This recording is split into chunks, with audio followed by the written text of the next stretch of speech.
কানুরা গ্রামের সেই সাধারণ পরিবারটিতে একটি মেয়ে ছিল, তার নাম উর্মিলা। এটি ছদ্মনাম। উর্মিলা অন্য সব সাধারণ মেয়ের মতোই ছিল। ভালোভাবে সে বড় হয়েছিল। সে বিয়ের পর কানুরা গ্রামে এসেছিল। গ্রামের লোকজনরা বলতো উর্মিলার কাছে নাকি জিন আছে, কিন্তু তার সাথে জিনের সঙ্গে সংশ্লিষ্ট কোনো ঘটনা ঘটেছিল কিনা তা জানা যায়নি। বিয়ের কিছুদিন পর, অর্থাৎ বিয়ের কিছু বছর পর, তার দুটি সন্তান জন্মগ্রহণ করে। কিন্তু উর্মিলা একটি জটিল রোগে আক্রান্ত হয়ে পড়ে। কি রোগে আক্রান্ত হয়েছিল সেটা আমি জানতে পারিনি। তাকে বিভিন্ন জায়গায় নিয়ে গিয়ে ভালো ডাক্তার দেখানো হয়, কিন্তু তার রোগ ভালো হয় না। উর্মিলা ধরে নেয় সে হয়তো আর বাঁচবে না। তাই সে তার পরিবারের লোকজনদের কাছ থেকে শেষ অসিয়ত করে যে তার মৃত্যুর পর তাকে যেন গোরস্থানের পাশে পুকুরের পানি দিয়ে গোসল না করানো হয়। কিন্তু তার পরিবার তার কথায় পাত্তা না দিয়ে তাকে বাঁচানোর জন্য চেষ্টা চালিয়ে যেতে থাকে।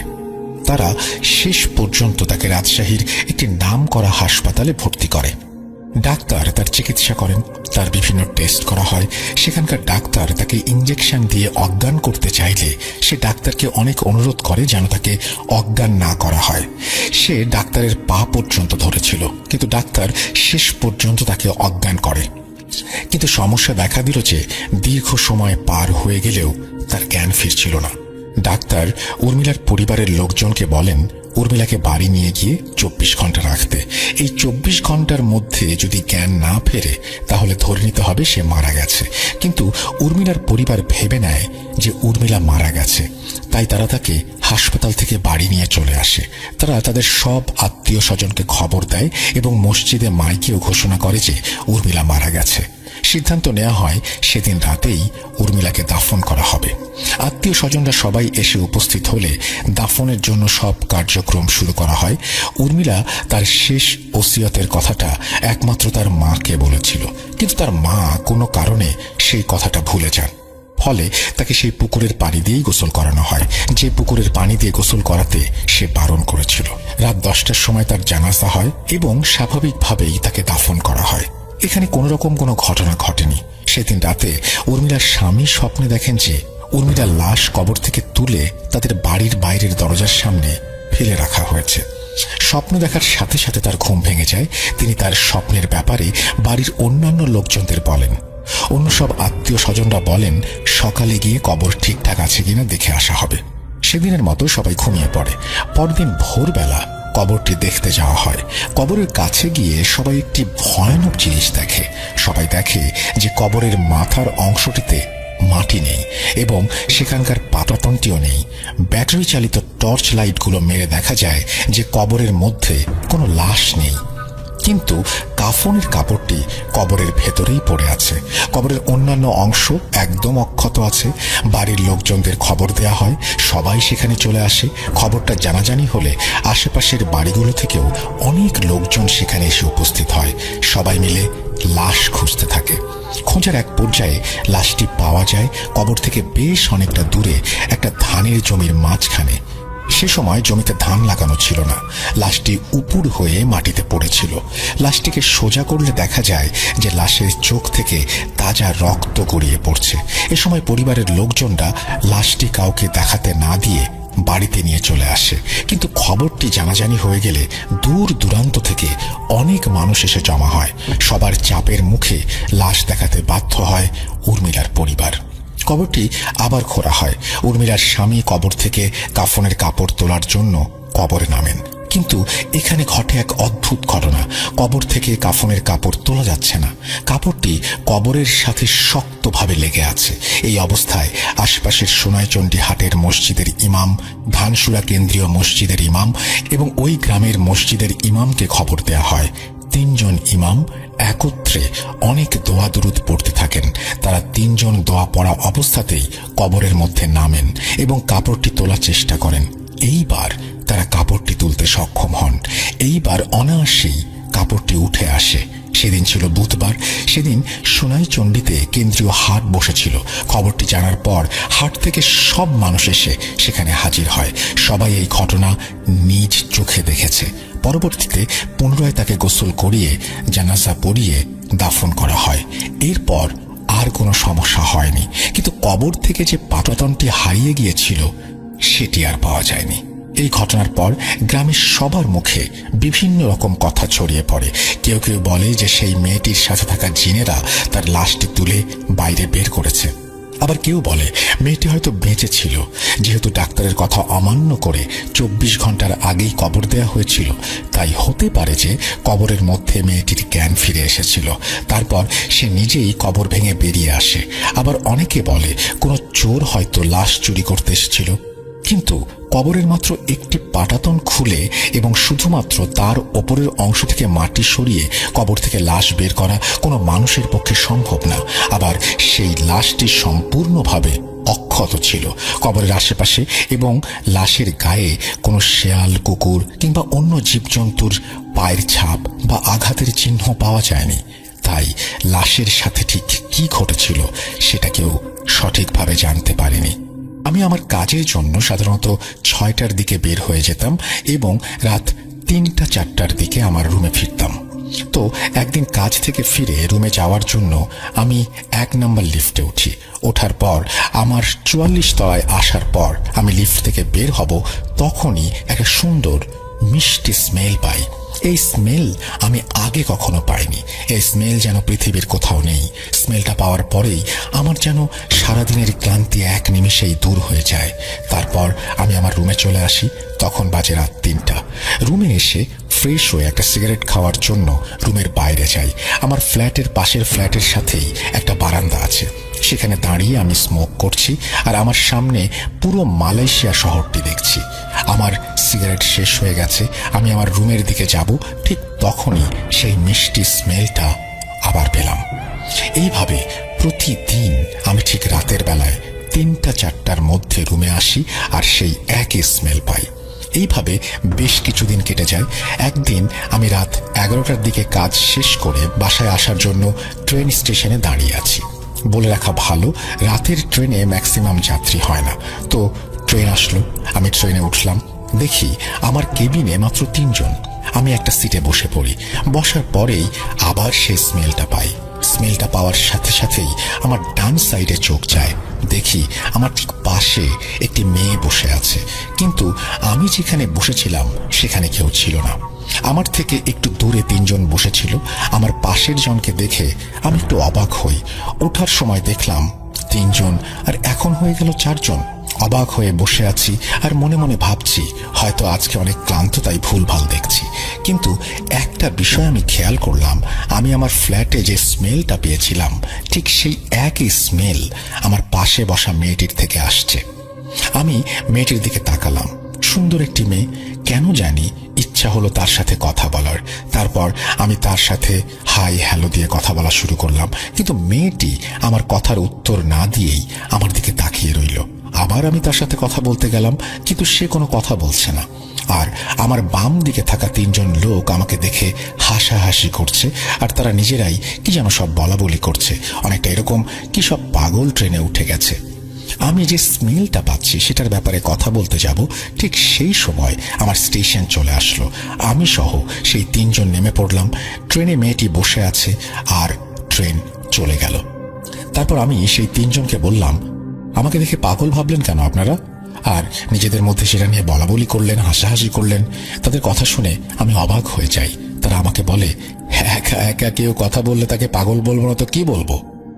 আমি একটু অবাক হয়ে তাদের বলি, একা একা মানে? আমি আমার পাশে বসা মেয়েটির সাথে কথা বলছিলাম সেটা জানালাম তাদের। তারা এটা শুনে আরো হাসাহাসি করতে লাগলো এবং বলল, সেখানে কোনো মেয়ে ছিল না, আমি নাকি একাই বসেছিলাম। আমি তাদের কথা শুনে মনে মনে ভাবছি, আমি পাগল নাকি ওরা পাগল?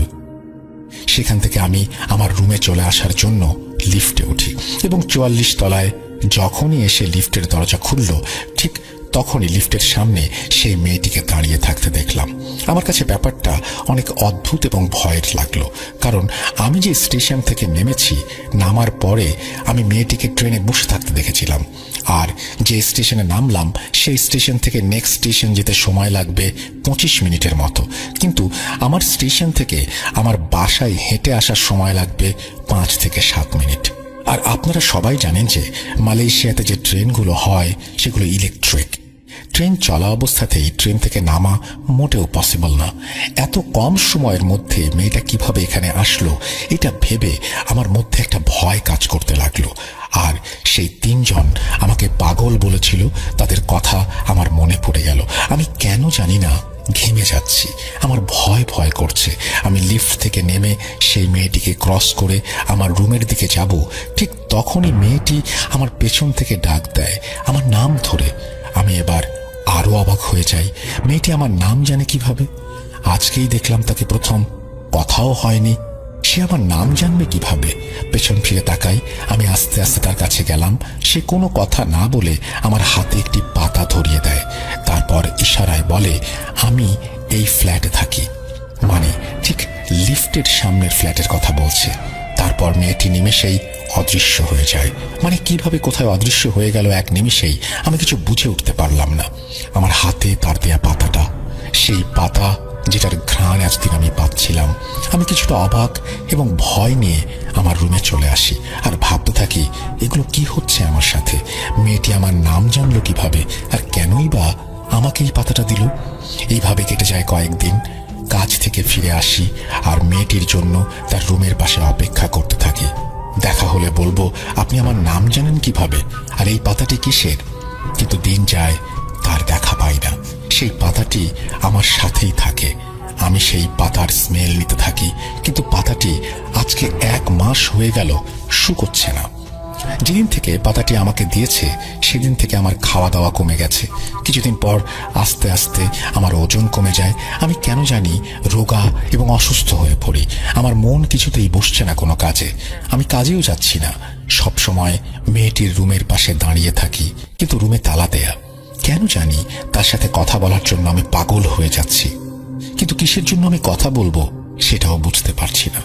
যখনই তার রুমের কাছে যাই তখনই তালা দেয়া থাকে। আমি মনে মনে ভাবতে শুরু করলাম হয়তো মেয়েটি এই ফ্ল্যাট ছেড়ে চলে গেছে। তার দেয়া সেই পাতাটি এখন আমার কাছে অনেক বাজে লাগছে। সেই পাতা থেকে স্মেল বের হচ্ছে না। আমার কি হয়েছে? আমি কি অসুস্থ নাকি? আমার শরীর এত খারাপের দিকে যাচ্ছে কেন? আমি কাউকে কিছু বলি না, কেন জানি কারোর সাথে কোনো কথা বলার ইচ্ছেই হতো না আমার। একদিন আমি রুমে শুয়ে আছি রাতের বেলায় আর স্বপ্ন দেখছি কেউ যেন আমাকে জোর করে আমার রুমে ফ্যানের সাথে ফাঁস লাগিয়ে দিচ্ছে। আমি ছোটাছুটি করার চেষ্টা করছি কিন্তু পারছি না, জোরে জোরে চিৎকার করছি কিন্তু কোনোভাবেই পারছি না। আমার শরীর নিস্তেজ হয়ে যাচ্ছে, মনে হচ্ছে আমার গলায় মোটা একটা চাদর পেঁচানো আছে ফ্যানের সাথে, আমাকে কেউ জোর করে ফাঁস দিয়ে মেরে ফেলছে। মনে হচ্ছে আমি এখনই মরে যাব। ঠিক তখনই আমি আমার সর্বশক্তি দিয়ে জোরে একটা চিৎকার দিই। তারপরেই আমার পাশের রুমের ভাইরা এসে আমাকে ফ্যান থেকে গলায় চাদর পেঁচানো ঝুলন্ত অবস্থায় নামায়। আমার গলায় অনেক মোটা দাগ পড়ে গেছে। রুমের ভাইয়ারা আমাকে গালাগালি করতে শুরু করে দিয়েছে, বলছে এগুলো কেন করছো তুমি? তুমি মরবে, আমাদেরও মেরে ফেলবে। আমি তাদের কথায় অবাক হয়ে যাই। আমি ভাবছি তারা এইসব কি বলছে? আমি এগুলো স্বপ্নে দেখলাম নাকি স্বপ্নটাই সত্যি? এই ভাবতে ভাবতে তারা আমাকে জোর করে সেই বিল্ডিং এর সিকিউরিটি ম্যানেজারের কাছে নিয়ে যায় আর বলে এই ছেলেকে এখান থেকে বের করে দেন, তা না হলে সে যা করেছে তার জন্য আমরাও দায়ী থাকব। সিকিউরিটি আমাকে বলছে তুমি কেন ফাঁস লাগাতে গেছো? আমি বললাম আমি কিছু জানি না, যেগুলো হয়েছে সবকিছু আমি স্বপ্নে দেখেছি। পাশ থেকে আরেকজন বলল তুমি ফাঁস লাগিয়ে মরবে আর আমাদের সাথেও মারবে। তারা একে অপরকে বলতে লাগলো এই ফ্লোরে যে কয়টা ফ্ল্যাট আছে একটাও ভালো না। মেয়েটির আত্মহত্যা করার পর থেকে আমি তাকে বললাম কোন মেয়েটি ভাই? সে আমাকে বলে এখানে 2 মাস থেকে আছো, কিছু জানো না? 322 নম্বর ফ্ল্যাটের মেয়ের কথা বলছি। আমি আরো অবাক হয়ে তার কথা শুনি। 322 মানে সেই মেয়েটি যে কিনা আমাকে পাতা দিয়েছে, সেই মেয়েটি যার সাথে আমার ট্রেনে দেখা হয়েছে। আমি সিকিউরিটি ম্যানেজারকে বলি আমার সব ঘটনা।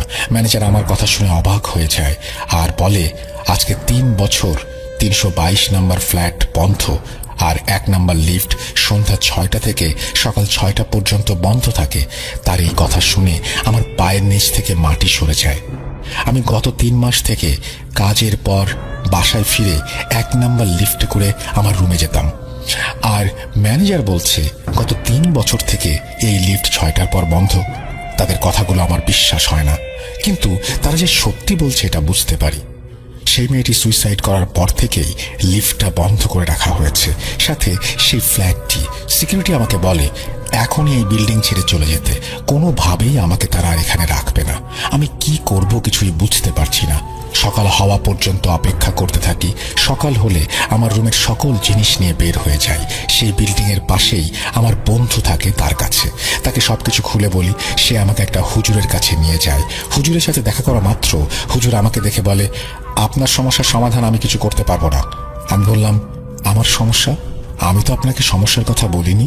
হুজুর বলে, আপনার সাথে কি হয়েছে সবকিছু আমি জানি। সে আমাকে তার বড় হুজুরের কাছে যেতে বলে। আমি আবার সেই বড় হুজুরের কাছে যাই। হুজুর আমার সব কথা শুনে আমাকে বলেন, যত দ্রুত পারেন আপনি এই দেশ ছেড়ে চলে যান, তা না হলে আপনি বাঁচবেন না। আমি হুজুরকে বলি, কেন, কি হয়েছে আমার সাথে, কেনই বা আমার সাথে এরকম হচ্ছে? হুজুর শুধু একটি কথা বলল, আপনি যদি বাঁচতে চান এই দেশ থেকে চলে যান। তারপর সে আমাকে একটি তাবিজ দিয়ে বলে, এটা সাথে রাখবেন, না হলে আপনি কিভাবে ফাঁস লাগিয়ে মারা যাবেন আপনি নিজেও জানতে পারবেন না। হুজুরের কথা শুনে আমার কেন জানি রাগ হয়ে গেল। এই ভেবে যে কেন আমার সাথে এমন হচ্ছে, আমি সেখান থেকে ফিরে আসি আর সেই আগের বিল্ডিংয়ে যাই।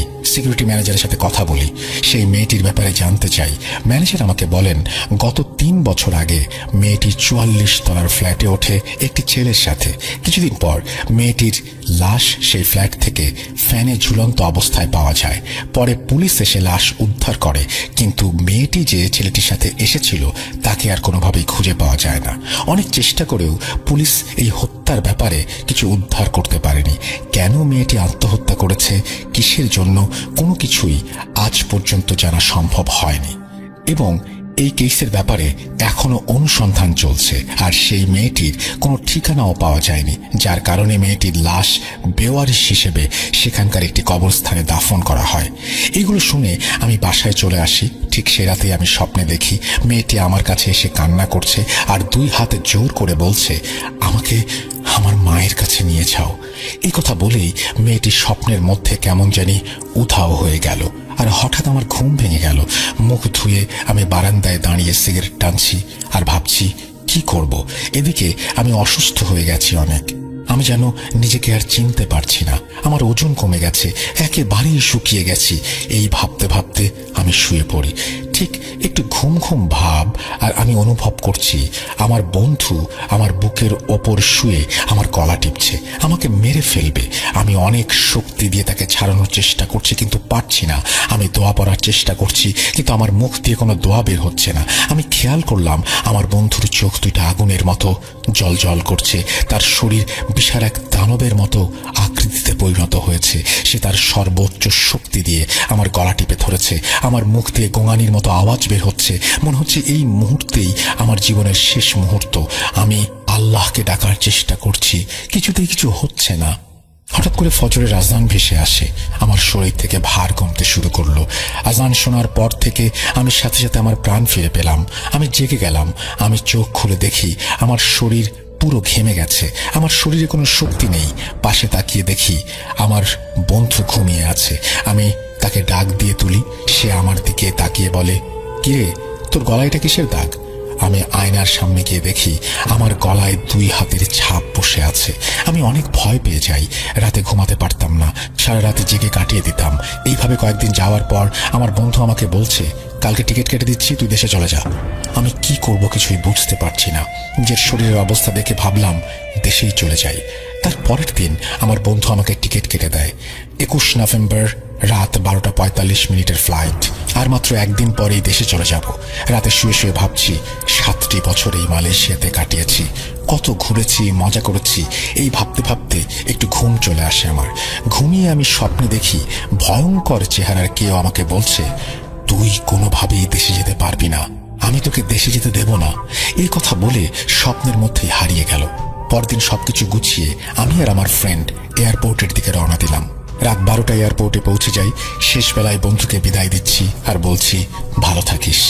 এক হাতে আমার লাগেজ আর পকেট থেকে আমার পাসপোর্ট বের করতে যাব, কিন্তু আমার পকেটে পাসপোর্ট নেই, শুধুমাত্র টিকিট আর একটা সাদা কাগজ আছে। আমি অবাক হয়ে যাই, আমার পাসপোর্ট কোথায় গেল? আমি বাসা থেকে বের হওয়ার সময় পাসপোর্ট আর টিকিট আমার পকেটেই রাখি, আর সেই পকেটে চেন লাগানো ছিল। পাসপোর্ট হারানোর কোনো চান্স নেই, আর বাসায় যে রেখে আসবো সেটাও অসম্ভব। আর যদি হারিয়েও যায় তাহলে টিকিট হারাবে শুধু, পাসপোর্ট হারাবে কেন? আমার লাগেজ থেকে সব জিনিসপত্র আমি বের করে আবার পাসপোর্ট খুঁজতে থাকি, পাই না। এর মধ্যে টিকিটটা বের করতে যাব, সেই সাদা কাগজ আমার চোখে পড়ে। সেটা খুলে দেখি আবছা ভাবে কি যেন লেখা আছে কাগজে। এই কাগজ আবার কোথা থেকে পেলাম আমি? আর এই কাগজটি আমার পকেটেই আসলো কিভাবে? এই কাগজের ভাষা আমি বুঝতে পারছি না। সেখানে এক ট্যাক্সি ড্রাইভারকে আমি কাগজটা দেখাই, সে আমাকে বলে এটা ইন্দোনেশিয়ার ভাষা, কি লেখা আছে সে বুঝতে পারছে না। আমি সেখানে ইন্দোনেশিয়ার মানুষ খুঁজতে শুরু করি, আর একজনকে পেয়ে যাই, তাকে দেখাই আমি। সে দেখে ইন্দোনেশিয়ার একটি গ্রামের কথা বলে, আর একজনের নাম বলে, নাম হচ্ছে ওয়ার্দিয়া। কাগজটি আমার পকেটে রেখে মন খারাপ করে এয়ারপোর্ট থেকে ফিরে বাসায় চলে আসি। মন মেজাজ খারাপ করে শুয়ে পড়ি, আর স্বপ্নে দেখি সেই মেয়েটিকে।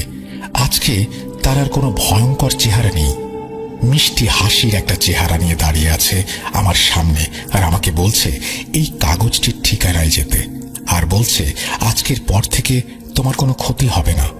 তারপর একটা দুঃখ ভাব নিয়ে বাতাসে মিলিয়ে যায়। হঠাৎ আমার ঘুম ভেঙে গেল। ঘুম থেকে উঠে বসবো আমি, আর খেয়াল করি আমার বুকের ওপর আমার পাসপোর্ট। আমি অবাক হয়ে যাই, কিন্তু কোনো ভয় কাজ করছিল না আমার মধ্যে। এই প্রথম আমি ভয় পাচ্ছি না। আমার মনটা কেন যেন ফুরফুরে হয়ে গেল। আমার বন্ধুকে খুলে বললাম বিষয়টা। আমার বন্ধু বলল, কি করবি? বললাম, যাব ইন্দোনেশিয়া। তার পরের দিন আমরা দুজনে ইন্দোনেশিয়ার ট্যুরিস্ট ভিসার জন্য অ্যাপ্লাই করি। বলে রাখা ভালো, মালয়েশিয়া থেকে ইন্দোনেশিয়া, সিঙ্গাপুর, থাইল্যান্ড এগুলো দেশে খুব অল্প খরচে বাংলাদেশি টাকায় 5 থেকে 7,000 টাকার মধ্যেই ভিসা পাওয়া যায়, আর বাসে করে যাওয়া যায়। 8 দিন পর আমরা ভিসা পেয়ে যাই, আর ইন্দোনেশিয়ার উদ্দেশ্যে রওনা দেই। ইন্দোনেশিয়ায় গিয়ে গুগল ম্যাপ দেখে সেই গ্রামে যাই, আর সেখানে সেই কাগজে দেয়া নামটির খোঁজ করতে থাকি। সেখানকার মানুষকে জিজ্ঞেসও করি। আমরা সেই নামটির বাসা পেয়ে যাই। বাসার সামনে বিশাল ফাঁকা জায়গা, অনেক গাছ লাগানো আছে। বাসায় ঢুকবো, ঠিক তখনই আমি সেই স্মেলটি পাই একটা গাছ থেকে, আর অবাক হয়ে যাই। মেয়েটি আমাকে যে পাতাটি দিয়েছিল সেটি এই গাছের পাতা। বাসার সামনে দাঁড়িয়ে নক করছি, ভেতর থেকে একজন বয়স্ক মহিলা বের হয়ে আসে। তাকে সালাম দিয়ে বলি, কেমন আছেন? সে আমাদের বসতে দেয়। তাকে আমি কাগজটি দেখাই। সে কাগজে নামটি দেখে হাও মাও করে কাঁদতে থাকে, আর বলতে থাকে, ওয়ার্দিয়া, ওয়ার্দিয়া, আমার মেয়ে। কাঁদতে কাঁদতে বলে, তোমরা কারা? ওয়ার্দিয়াকে কিভাবে চেনো? আর বলে, 3 বছর থেকে আমার মেয়ের কোনো খোঁজ পাচ্ছি না, অনেক খুঁজেও কোথাও তার সন্ধান পাইনি। আমি মহিলাকে সবকিছু খুলে বললাম প্রথম থেকে। বললাম, মালয়েশিয়াতে মসজিদ ইন্ডিয়ায় কবরস্থানে আপনার মেয়েকে দাফন করা হয়েছে। সেসব শুনে কান্নায় ভেঙে পড়লেন তিনি। এতদিন তিনি হয়তো আশায় ছিলেন মেয়ে বেঁচে আছে, কিন্তু এই প্রথম তিনি জানলেন তার মেয়ে মারা গেছে 3 বছর আগে। কিভাবে মারা গেল, কেন, এগুলো প্রশ্ন করতে থাকে, কিন্তু কোনটার জবাব আমার কাছে ছিল না। কারণ কিভাবে মারা গেছে, কে মেরেছে, এগুলো তো আমি জানি না। হঠাৎ করে একটি পরিবার 3 বছর পর যদি জানতে পারে তাদের নিখোঁজ সেই সদস্য মারা গেছে, তাহলে কেমন লাগে সেটা নিশ্চয়ই বুঝতে পারছেন। সেই মহিলাটি আমাকে বুকের সামনে শক্ত করে চেপে ধরে। তার আর্তনাদ দেখে আমি আর আমার বন্ধু নিজেকে ঠিক রাখতে পারলাম না, আমরাও কেঁদে ফেললাম। আমি তার কাছে জানতে চাইলাম কিভাবে সে মালয়েশিয়া গেল, আর কেনই বা গেল। সে বলল, মালয়েশিয়া সে কাজে গিয়েছিল। আসলে আমরা যেমন বাংলাদেশে এক শহর থেকে আরেক শহরে যাই, বিষয়টা ওদের কাছে এমনই। ঠিক তেমনি ইন্দোনেশিয়া থেকে মালয়েশিয়া দিনে দিনে যাওয়া যায়, আসা যায়। আমরা চলে আসবো ভেবে উঠে পড়ি, কিন্তু বৃদ্ধ মহিলা আমাদেরকে রাতটা থেকে যেতে বলেন। তাদের বাসায় আমরা রাতটা থেকে যাই। বৃদ্ধ মহিলা আমাদেরকে তাদের বাড়ির সামনের বাগানে একটি গাছের নিচে নিয়ে যান। সেই গাছটি দেখিয়ে বলেন, এটি ওয়ার্দিয়া লাগিয়েছে, যেটির তুমি ঘ্রাণ পেয়েছিলে। এই সেই গাছ যেটির পাতা থেকে সুমিষ্ট ঘ্রাণ পাচ্ছি আমি। তারপর বাসার ভেতরে ঢুকে তার মা আমাদেরকে ওয়ার্দিয়া রুমে নিয়ে যায়। আমার কাছে এই মুহূর্তটা কেমন লাগছিল আপনাকে বোঝাতে পারবো না। নিজেকে অনেক হালকা মনে হচ্ছিল, অনেক হাসি খুশি লাগছিল। আসলে আমার ফিলিংসটা বোঝানোর মতো না। মেয়েটির মা আমার ফোন নাম্বার নেয় আর বলে, কয়েকদিনের মধ্যে সে মালয়েশিয়া আসবে, তার মেয়ের কবর দেখার জন্য। পরের দিন আমরা মালয়েশিয়ায় ব্যাক করি। তারপর থেকে আমার সাথে আর কিছুই হয়নি। 2016 সাল, তখন আমি ক্লাস 4-এ পড়ি। আমার বাবা একজন সরকারি চাকরিজীবী হওয়ায় বাবার সাথে আমাদেরও বদলি হয়ে নানান জেলাতে বাসা ভাড়া নিয়ে থাকতে হতো। বেশ ভালোই কাটছিল আমার শৈশবের দিনগুলো। হঠাৎ একদিন বাবার ডাক আসে সরকার থেকে। সরকারি কাজে বাবার বিদেশ যেতে হবে। আসলে এটি ছিল বিদেশে একটি কোম্পানির চাকরি, যা পাওয়ার জন্য বাবা চেষ্টা করছিলেন এবং পেয়েও যান। সেখানে বাবাকে সরকারিভাবে পাঠানো হবে 4 বছরের জন্য। বেশ ভালো বেতন, তাই বাবা সেখানে যেতে চান। বাবা আমাদের গ্রামের বাড়িতে একটি বাসা ভাড়া নিয়ে থাকতে বলে, কারণ এখানে আমরা নতুন, তেমন কিছু ভালোভাবে চিনি না। আর গ্রামের বাড়ির আশেপাশে থাকলে আমরা সেখানে দাদু ও নানুর বাড়ির সাহায্য পাব। যেমন ভাবা তেমন কাজ। পুরো বিষয়টি আমরা আমার নানু ও দাদু বাড়িতে জানাই। আমার ভেবে খুব আনন্দ হচ্ছিল যে আমরা দাদু বা নানু বাড়ির কাছেই থাকব। এমনি এক রাতে আমার ছোট নানি স্বপ্ন দেখে। স্বপ্নটা ছিল খানিকটা এমন: বাড়ি ভাড়া নেয়ার জন্য বাড়ি খুঁজতে খুঁজতে তিনি একটি বাড়ির সন্ধান পান। সেখানে গিয়ে তিনি দেখতে পান বেশ সুন্দর একটা বাড়ি, চারিদিকে বেশ সুন্দর পরিবেশ। বাড়িটির ভেতরে গিয়ে তিনি দেখেন 3টি রুম আছে এবং প্রত্যেকটি রুমে কবরের লাশ নিয়ে যাওয়া একটি করে খাটলি পাতা রয়েছে। তার পাশে আগরবাতি জ্বালানো আছে এবং কাফনের কাপড় প্রস্তুত করা আছে। মনে হচ্ছে বস্তুগুলো কারো মৃত্যুর জন্যই অপেক্ষা করছে। এরপর তার ঘুম ভেঙে যায়। তিনি এই স্বপ্ন খুব একটা আমলে নেননি, কিন্তু তিনি পরপর বেশ কিছুদিন একই স্বপ্ন দেখতে লাগলেন। তাও তিনি তেমন কিছু মনে করলেন না। এরপরেই ঘটে মর্মান্তিক ঘটনা। আমার বড় বাবা আপন চাচা ছিলেন একজন ব্যবসায়ী। তিনি তার কাজের জন্য অনেক রাতে বাড়ি ফিরতেন। সেরকম এক রাত ছিল সেদিন। চাচা বাড়ি ফিরে হাত মুখ ধুয়ে চাচির সাথে খেতে বসেন। খাওয়া দাওয়া শেষ করে ঘুমোতে যান তারা। চাচি ঘুমিয়ে পড়েন, কিন্তু চাচার মন কেমন অস্থির অস্থির করছিল। তিনি স্থির থাকতে পারছিলেন না। তার বুকে ব্যথা শুরু হয়। তিনি ভাবেন গ্যাসের জন্য বুক হয়তো ব্যথা করছে। তিনি বিছানা থেকে উঠে ঔষধ খান। আবার তিনি বিছানাতে শুয়ে পড়েন, কিন্তু তার ব্যথা যেন থামছেই না। এক পর্যায়ে তিনি বুকে হাত দিয়ে কাতরাতে থাকেন। পাশে শুয়ে থাকা চাচির ঘুম ভাঙলে তিনি চাচাকে এমন অবস্থার কারণ কি জানতে চাইলে চাচা বলেন, আমাকে বাঁচাও, আমি আর সহ্য করতে পারছি না। আমার বুকে কেউ যেন হাতুড়ি ঢুকিয়ে দিয়েছে এবং সবকিছু টিপে ধরে রেখেছে। বুকের ভেতর সবকিছু যেন ছিঁড়ে যাচ্ছে। চাচি পাশের বাড়িতে সাহায্য চাইতে যায় এবং ফিরে এসে দেখে চাচার চেহারায় এক মারাত্মক ভয়, এবং সেই ভয় নিয়ে এই পৃথিবীর মায়া ত্যাগ করেছেন তিনি। পুরো বাড়িতে কান্নার রোল পড়ে যায়। আগেই বলেছি বাবার সাথে আমরাও অন্য জায়গায় থাকতাম, তাই খবর পেয়ে সেখান থেকে ছুটে আসি চাচার বাড়িতে, কষ্ট আপনজনের সাথে ভাগাভাগি করে নিতে। সবাই ভাবছিল চাচা হার্ট অ্যাটাক করে মারা গিয়েছেন, কিন্তু তখন কেই বা জানতো তার মৃত্যুর আড়ালে এত বড় রহস্য লুকিয়ে আছে। আবার সবকিছু স্বাভাবিক হতে শুরু করে। বাবার ছুটি শেষ হবার কারণে আমরাও ফেরত আসি। কিছুদিন বেশ ভালোই কাটতে থাকে আমাদের। চাচার মৃত্যুর 17 দিন পর ঘটে আরেকটি রক্তহীন করা ঘটনা। আমার নানুদের মধ্যে যিনি সবচাইতে বড়, তার একটি ছেলে ছিল, তার নাম সোহেল। বেশ পরিশ্রমী ছেলে ছিল সোহেল। ছিল কেন বলছি তা নিশ্চয়ই আন্দাজ করতে পারছেন। হ্যাঁ, সোহেল মারা গিয়েছে। চাচার মৃত্যুর পর ছোট রানী আবার সেই একই রকম স্বপ্ন দেখেন, কিন্তু এবার বাড়িটিতে 3টি ঘরের বদলে 2টি ঘর এবং 2টি ঘরে 2টি খাটলি, আগরপাতি, কাফনের কাপড় সব আগের মতোই সাজিয়ে রাখা হয়েছে। ছোট রানী তেমন কিছুই বুঝতে পারছিলেন না। স্বপ্নের ব্যাখ্যাও তিনি বের করতে পারছিলেন না।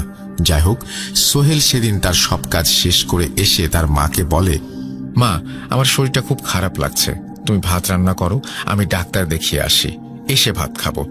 এরপর সোহেল ডাক্তার দেখাতে যায় হাসপাতালে। এর পরেরটুকু শুনুন প্রত্যক্ষদর্শীর ভাষায়, যারা ওই হাসপাতালে অবস্থান করছিল।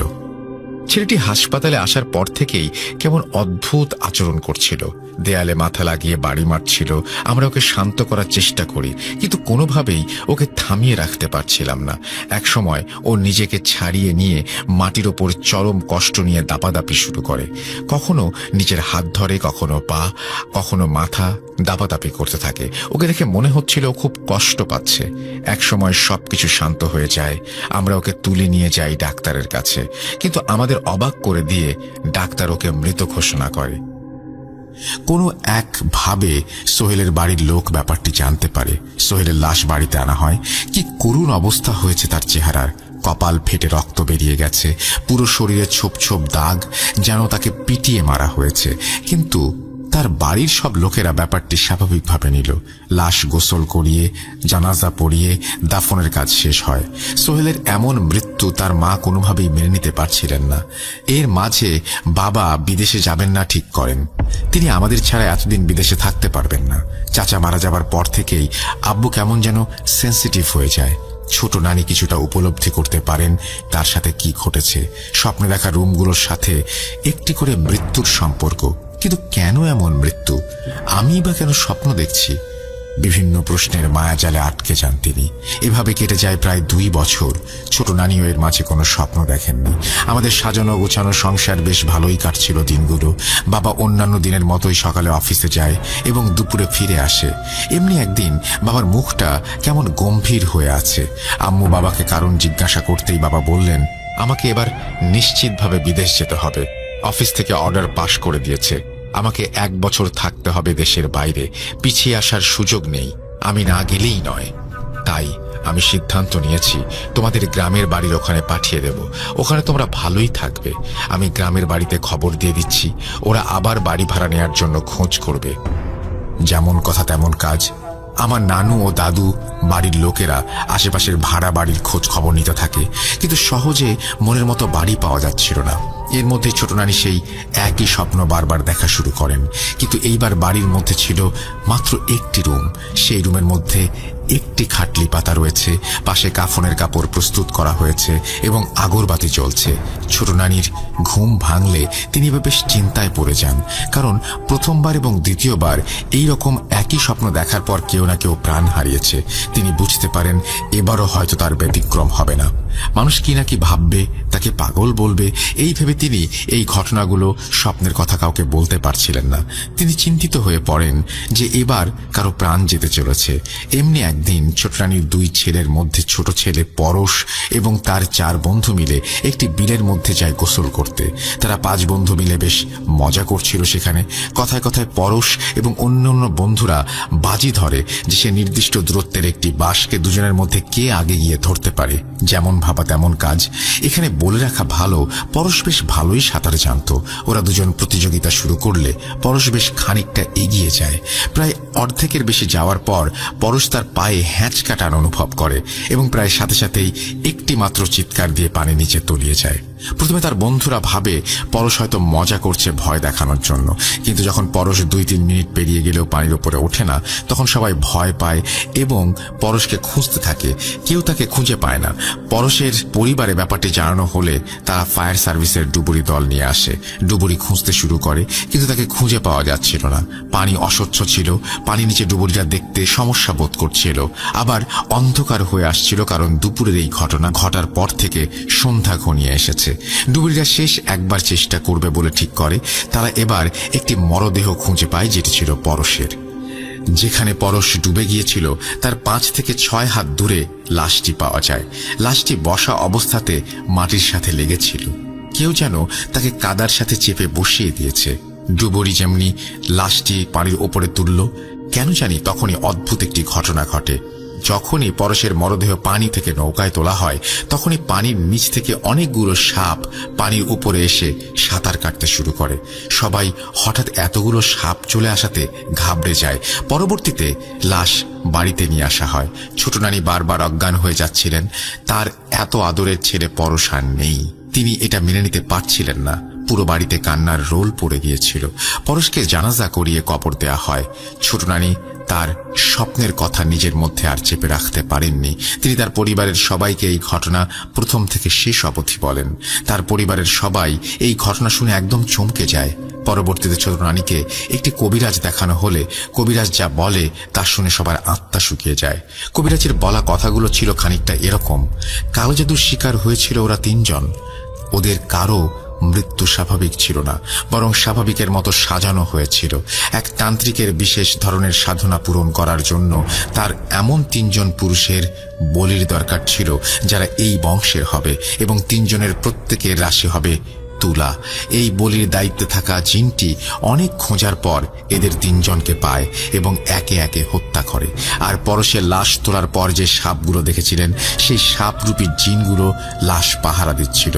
কিন্তু কেন বাসা খোঁজার সাথে ছোট নানির স্বপ্নের মিল, কেন আমাদের সাথে এটা যুক্ত ছিল, এটা তিনি বলতে পারেননি। শুধু এটুকুই অজানা থেকে গেল। তবে জিনটির বলির কাজ শেষ, এখন সে আমাদের কিংবা নানির ক্ষতি করতে পারবে না বলে তিনি আশ্বাস দেন। পরিশেষে বলতে চাই, দয়া করে কেউ কালো জাদু করবেন না, কারণ এটা যার সাথে বা যার ওপর করা হয় তার পরিণাম কতটা মারাত্মক সেটা শুধু সেই বুঝতে পারে। এটা কি আপনার গাড়ি? হ্যাঁ। একটা উপকার করবেন প্লিজ। কি ট্রিপ আছে নাকি? না মানে আমরা যাব, ওইখানে নামিয়ে দেবেন, যা টাকা লাগে দিব। আমি রাজি হলাম। 5 মিনিট পর দেখি তারা 3 জন সাথে একটা খাটিয়া সহ লাশ নিয়ে আসছে। তখন বললাম, ভাই এটা লাশের গাড়ি না, তাছাড়া মালিক শুনলে প্রবলেম হবে, অন্য ব্যবস্থা করেন আপনারা, আমি লাশ নেব না। অনেক রিকোয়েস্ট করছে। এর মধ্যে হেল্পার বলল, ভাই মালিক জানবে না, আমরা টাকাটা ভাগাভাগি করে নেব, নেন। 2 ঘন্টা লাগবে, যাওয়ার সময় তো পড়বে বাজারটা, নামিয়ে দেবো নে। পরে রাজি হলাম। বললাম, কোনো ঝামেলা নেই তো? ওরা বলল, আরে না। আচ্ছা ওঠেন। তারা 3 জন লাশের সাথে আমরা 2 জন, মোট 5 জন নিয়ে গাড়ি ছাড়লাম। সবাই জানেন লাশের গাড়ি চলতে চায় না। 30 মিনিট চলার পর বিরক্ত লাগলো। বললাম, ধুর, কি যে নিলাম, গাড়ি চলে না। 5 মিনিট গাড়ি দাঁড় করিয়ে বসে রইলাম। ভাবলাম সব স্পিডে চলে, আমার গাড়ির কি সমস্যা হলো। ঠিক তখনই আমার ছেলেটা বলল, ভাই কেমন যেন একটা খটখট শব্দ হলো। আমি বললাম, কই না তো, গাড়ি ছাড়ি চল। এরপর সত্যি 20 মিনিট চলার পর আমিও শুনলাম খটখট সেই আওয়াজ। একটু গলা বাড়িয়ে বললাম, ভাই পেছনে সব ঠিক আছে তো? জি ভাই আছে। এভাবে মোটামুটি 1 ঘন্টা চলার পর আমি গ্লাসে যা দেখলাম তা জীবনে কেউ দেখতে চাইবে না। আর আজও আমার চোখে ভাসে। দেখলাম খাটিয়ার ওপরে সাদা কাপড় গায়ে লাশ নিজেই বসে আছে, আমার চোখের দিকে তাকিয়ে আছে। যেহেতু লাশের মুখ আমি দেখিনি, তাই ওই লাশটি কিনা জানি না, তবে সাদা কাপড়ে মোড়ানো, নাকে তুলো দেওয়া কেউ একজন বসে আছে। আমি এটা দেখে নিজেকে ঠিক রাখতে না পেরে গাড়ি থামিয়ে পেছনে তাকালাম। দেখলাম কই না তো, কিছুই নেই। তাদের বললাম, ভাই লাশ আপনার কি হয়? আমার ভাই। কিভাবে মারা গেল? Heart attack. তাহলে তো এটা সুইসাইড কেস না, তাহলে কি মনের ভুল? আবার গাড়ি ছাড়লাম। প্রায় সেই বাজারের কাছাকাছি আর 40 মিনিট লাগবে। এর মধ্যে বারবারই গাড়িতে উঠলে নামলে কেমন খটখট শব্দ হয়, এবং আমিও পাচ্ছি, হেল্পারও পাচ্ছে। আমরা বারবার সেদিকে তাকাচ্ছি। এক সময় ছেলেটা ভয় পাচ্ছে যে পেছনে কি হচ্ছে, আমার হাত ধরে বসে আছে। তাদের মধ্যে একজন বলল, ভাই সামনে বাজারে একটু রেখেন, দাফনের কাপড় আগরবাতি কিছু কিনতে হবে, এরপর তো আর কোনো দোকান নেই। আর তখন প্রায় 10টা বেজে গেছে। যেখানে এতক্ষণ কক্সবাজার চলে যাওয়ার কথা, সেখানে অর্ধেক রাস্তায় আছি। বললাম, আচ্ছা। গাড়ি চালাচ্ছি, এমন সময় পেছন থেকে একটা গাড়ি বারবার হর্ন দিচ্ছে ওভারটেক করার জন্য। বিরক্ত হয়ে লুকিং গ্লাসে দেখলাম পেছনে কোনো গাড়ি নেই, এবং যেই না সামনের দিকে তাকাবো সেই দেখলাম ওই লাশটা নাকে তুলো দেওয়া অবস্থায়, এবং সে গাড়িটার পেছনে দৌড়াচ্ছে, হাত ইশারা দিয়ে দাঁড়াতে বলছে। এতক্ষণ ভয় না পেলেও এখন পাচ্ছি কি হচ্ছে। ভাবতে ভাবতে আমি ভাবছি বাকিরাও ঠিক আছে কিনা। হাত কাঁপছে, ছেলেটাও ভয় পাচ্ছে। দূর, কেন যে ট্রিপটা নিতে গেলাম? টাকার জন্য। পরিশেষে বাজারে দাঁড় করালাম। বললাম, কি কি লাগবে কিনে নেন। ছেলেটাকে গাড়িতে বসতে বললাম। সে বসবে না, একা নাকি ভয় পায়। পরে বললাম, আচ্ছা আয়। নিচে নেমে সিগারেট ধরাই। খাচ্ছি, লোকজন কম। রাত 10:45 বাজে। বাজারে এত লোক দেখা যাচ্ছে না। তারা যা কেনার কিনলো। গাড়িতে উঠে একজন চিল্লানি দিল। দৌড়ে গেলাম, গিয়ে দেখি লাশটা নাই খাটিয়ায়। লাশটা কোথায় হাওয়া হয়ে গেছে। তারা 3 জনই নাকি নেমেছিল গাড়ি থেকে, পুরো গাড়ি খালি করে। এখন কি হবে, কি বিপদ?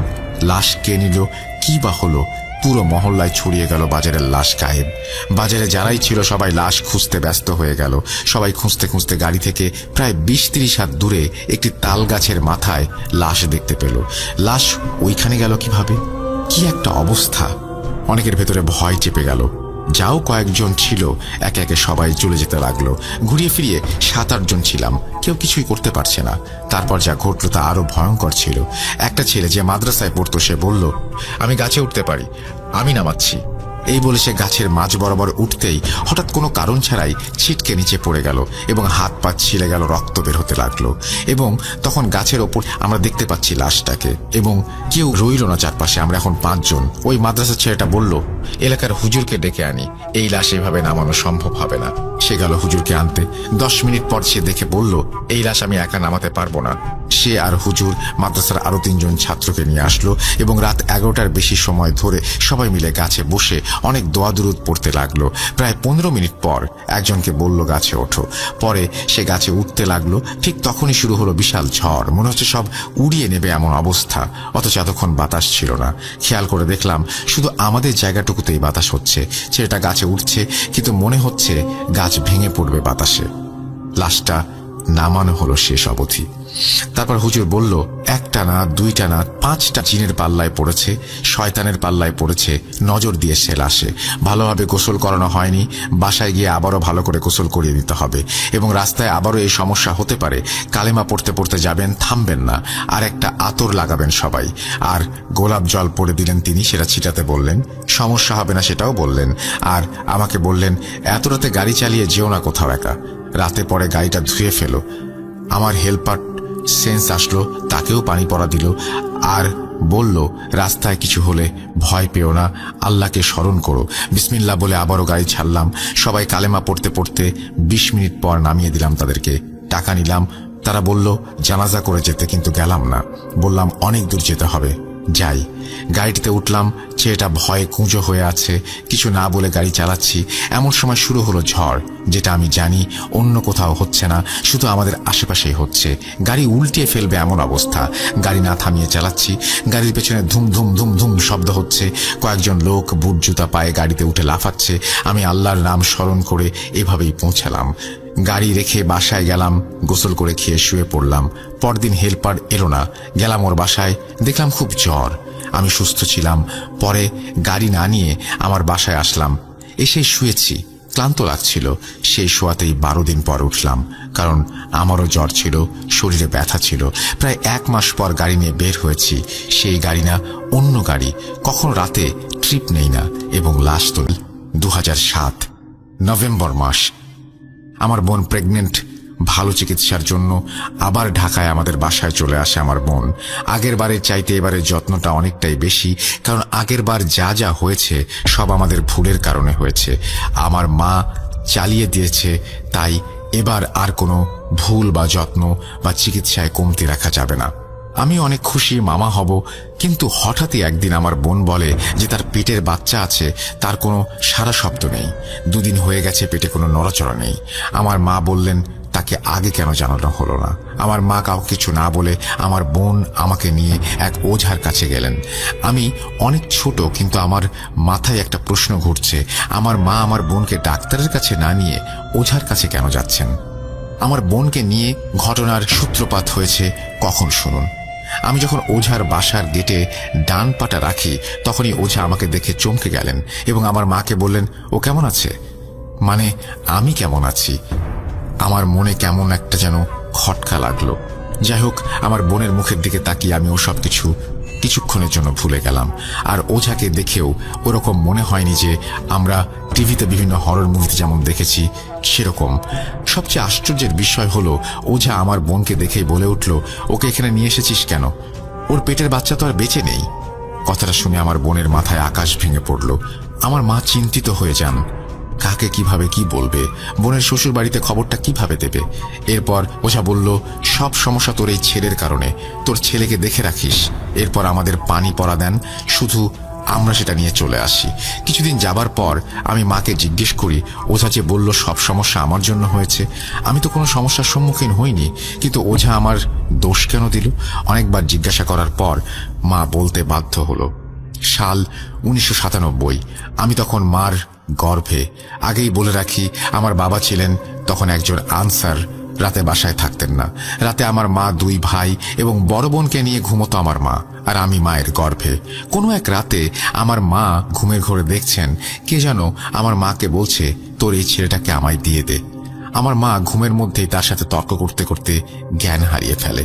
এবং সকালবেলা বাবা বাসায় আসে এবং রাতের ঘটনা খুলে বলে, কিন্তু বাবা বিষয়টা সেরকম আমলে নেন না।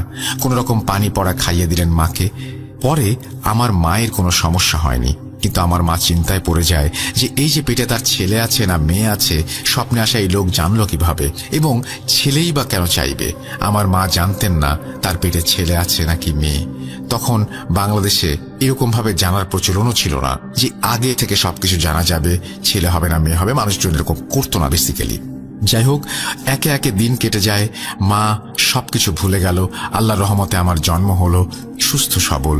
এরপর 2002 সালে আমার একটি ছোট বোন হলো। এখন শুনুন ওঝা আরো কি বলেছিলেন আমার মাকে। ওঝা বলেন, তোর এই ছেলেকে তোর কাছে কেউ কখনো তোর কাছে চেয়েছিল? মা তখন হ্যাঁ বলে। ওঝা বললেন, তুই তখন দিবি না বলে স্বপ্নে তার সাথে তর্ক করেছিলি? মা হ্যাঁ বলেন। আর এই না বলাটাই ছিল আমার বোনের জন্য কাল। এসব শোনার পর আমি ভীষণ চিন্তায় পড়ে গেলাম। যাক, আস্তে আস্তে দিন কেটে যাচ্ছে, সব ভুলতে শুরু করলাম। আমার বোনের 2008 সালে একটি মেয়ে হয় সুস্থ, কিন্তু আগের দুটো সন্তানই ছিল, যেগুলো দুটোই মারা গিয়েছে। আবারও দিন যাচ্ছে দিনের মতোই, কিন্তু সামনে যে আমার বিপদ বাড়ছে তা আমার জানা ছিল না। এক রাতে আমি মায়ের সাথে ঘুমাচ্ছিলাম। মাঝ রাতে আমার ঘুমটা হালকা হয়ে যায় একটি শব্দে। শব্দটা আসছিল আমার মাথা বরাবর দরজার ওপাশ থেকে। আগেই বলে রাখি, আমি আমার মায়ের সাথে ফ্লোরে ঘুমাতাম, পশ্চিম দিকে মাথা দিয়ে। যাই হোক, শব্দটা অচেনা একটা ভয়েস আমার নাম নিয়ে আমাকে ডাকছে, রনি। প্রথম ডাকে আমি ভয় পেয়ে যাই, দ্বিতীয় ডাকে রনি আমি কম্বল পেঁচিয়ে ফেলি পুরো শরীরে। যেহেতু শীতের রাত ছিল, সেকেন্ডের মধ্যে আমি দেখার চেষ্টা করি বাইরে কে আছে। আমি কম্বল থেকে মাথা বের করে দরজার কাছে যে ফাঁকা জায়গাটা আছে সেখানে মাথা নিচু করে তাকিয়ে দেখলাম বাইরে অনেক আলো জ্বলছে। এবং তৃতীয় ডাক রন শোনার পর সাথে সাথে আমি চিৎকার দিয়ে উঠি, আমাকে ডাকছে, আমাকে ডাকছে, আমাকে ডাকছে। ঘরের সবার ঘুম ভেঙে যায়। মা, ভাইয়া, ভাবি সবাই জিজ্ঞেস করছে কে ডাকছে। আমি বললাম জানি না, বাইরে থেকে কে যেন আমাকে ডাকছে নাম ধরে। 3 তলা পুরো বাড়িতে কাউকে খুঁজে পায়নি আমার ভাই। সেই রাতে আমার মা আমাকে পানি পড়া খাইয়ে দেয়। এরপর থেকে আমি কখনো একা ঘুমাতে পারতাম না, কারণ দিন বা রাত যখনই হোক আমি ঘুমাতাম তখনই বোবায় ধরে ফেলত, যাকে সায়েন্সের ভাষায় স্লিপিং প্যারালাইজড বলে। এমন চলে পুরো 8-9 মাস। এরপর আমাকে হুজুর দেখানো হয়। হুজুর আমাকে টানা 1 সপ্তাহ দেখেন, কিন্তু আমাকে কিছুই বলেন না। সবকিছু আমার বাবাকে বলে যেত এবং শেষের দিন আমাকে একটি তাবিজ দিয়ে যায়, কিন্তু তাবিজে কোনো কাজ হয়নি। এবং আমি দেখলাম আমাকে নিয়ে আমার মা অনেক টেনশন করছে। তাই কোনো সমস্যা হলেও এগুলো আমি আমার পরিবারের আমি যখন 10ম শ্রেণীতে পড়ি, এসএসসি পরীক্ষা শেষ হওয়ার পর আমিও আমার বন্ধু রাজীব ফরিদপুরের অচিনতলা নামক একটি জায়গায় যাই। সেখানে 200 বছরের চাইতেও পুরনো একটি বটগাছ রয়েছে। আমার বাসা ফরিদপুর হওয়ায় আমিও আমার বন্ধু রাজীব সাইকেল নিয়ে অচিনতলা গাছটির উদ্দেশ্যে রওনা করি। গাছটি দেখে আমরা অবাক হয়ে যাই, কারণ গাছটি ছিল খুবই বড় এবং গাছের ডালগুলো অনেক জায়গা নিয়ে ছড়িয়ে ছিটিয়ে ছিল। আমরা নিজেকে আর সামনে রাখতে পারলাম না। ছবি তোলার জন্য গাছটির কিছুটা উপরে উঠে পড়লাম। সেখানে দেখতে পেলাম কিছু খুচরো টাকা পয়সা, কানের দুল ইত্যাদি রাখা আছে। বলে রাখা ভালো, গ্রামের মানুষ তাদের কোনো সমস্যা সমাধানের জন্য গাছের উদ্দেশ্যে মানত করে। সেই মানত পূরণ হলে গাছের একটি স্থানে টাকা দিয়ে যায়। আমরা সেখানে দেখতে পেলাম একটি সোনার কানের দুল। আমি তখন বেশি কিছু না ভেবে কানের দুলটি বাসায় নিয়ে যাওয়ার জন্য পকেটে রাখলাম। তার কিছুক্ষণ পরেই গাছটির পাশ দিয়ে একটি বৃদ্ধ লোক যাচ্ছিল। সে আমাদের দেখে খুব রাগ প্রকাশ করলেন। আমরা জুতা পরে সেই গাছের ওপরে উঠেছি। আমরা তখন কোনোভাবে তাড়াহুড়ো করে বাড়ির দিকে রওনা দিলাম। বাড়ি ফিরে ওই কানের দুলটি একটি ডায়েরিতে রেখে দেই। সেদিন রাতে আমি স্বপ্ন দেখি কেউ আমাকে জোর করে সেই অচিন গাছে ফাঁসি দেওয়ার চেষ্টা করছে। আমি ব্যাপারটিকে তেমন গুরুত্ব দিলাম না, ভুলে গেলাম। এরপর আমি ধীরে ধীরে অসুস্থ হতে থাকি। অনেক ডাক্তার দেখিয়েও কোনো সমাধান পাই না। একদিন রাতে আমি স্বপ্নে দেখতে পাই একটি কালো ছায়া আমার সেই কানের দুলটি ফিরিয়ে দিতে বলছে। আমি তখন ব্যাপারটা কিছুটা আন্দাজ করতে পারি। আমি অসুস্থ থাকায় আমার বন্ধু রাজীবকে ডেকে সবটা খুলে বলি আর সেই কানের দুলটা সেখানে ফেরত দিয়ে আসতে বলি। রাজীব কানের দুলটি ফেরত দিয়ে আসলে কিছুদিন পর আমি ধীরে ধীরে সুস্থ হতে থাকি। সে সকল বাজে স্বপ্ন আমি আর দেখতে পাইনি। ঘটনাটি এখানে শেষ হলে ভালো হতো, কিন্তু এর 3 মাস পর আবার নতুন করে একটি ঘটনা ঘটে। তখন আমার বড় বোন কলেজে কিছুদিনের জন্য ছুটি থাকায় আমার বোন সীমা আর আমি আমাদের খালা বাড়িতে বেড়াতে যাই। আমার খালা বাড়ি যাওয়ার পর দিন রাত 12টা বা 12:30টার দিকে আমার বাবার মোবাইলে একটা কল আসে। কল রিসিভ করার পর বাবার মুখটা কেমন অন্ধকারে ছেয়ে যায়। আমি ব্যাপারটা জানতে চাইলে বাবা কিছু না বলে আমার কাকাকে আর আমার সাথে নিয়ে খালার বাসার দিকে রওনা দেয়। অনেক রাত হওয়ায় কোনো গাড়ি না পাওয়ায় বাবা পরিচিত একটি অটো ড্রাইভারকে কল করে আমাদেরকে নিয়ে যেতে বলে।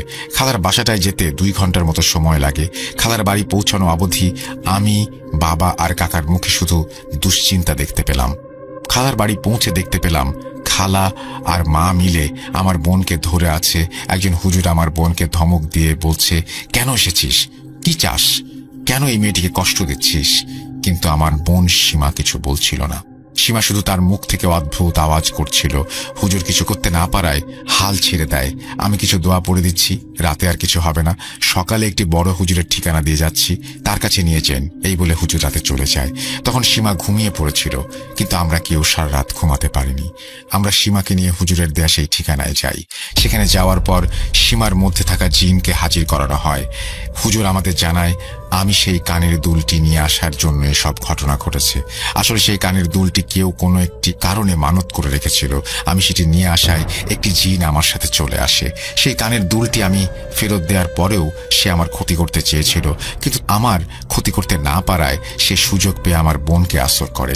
এরপর হুজুর জিনটিকে পুড়িয়ে ফেলার অনেক ভয় দেখিয়ে তাকে চলে যেতে বলে। হুজুরের কথা মতো জিনটি চলে যায় এবং এরপর আমরা বাসায় আসি। বাসায় আসার পর সীমা আমাদের জানায় খালার বাড়িতে যাওয়ার পর সে চুল খোলা রেখেই শুয়েছিল। কিছুক্ষণ পর সে দেখতে পেল জানালার বাইরে দিয়ে একটি অবয়ব তার দিকে তাকিয়ে আছে এবং তারপর তার কিছু মনে নেই।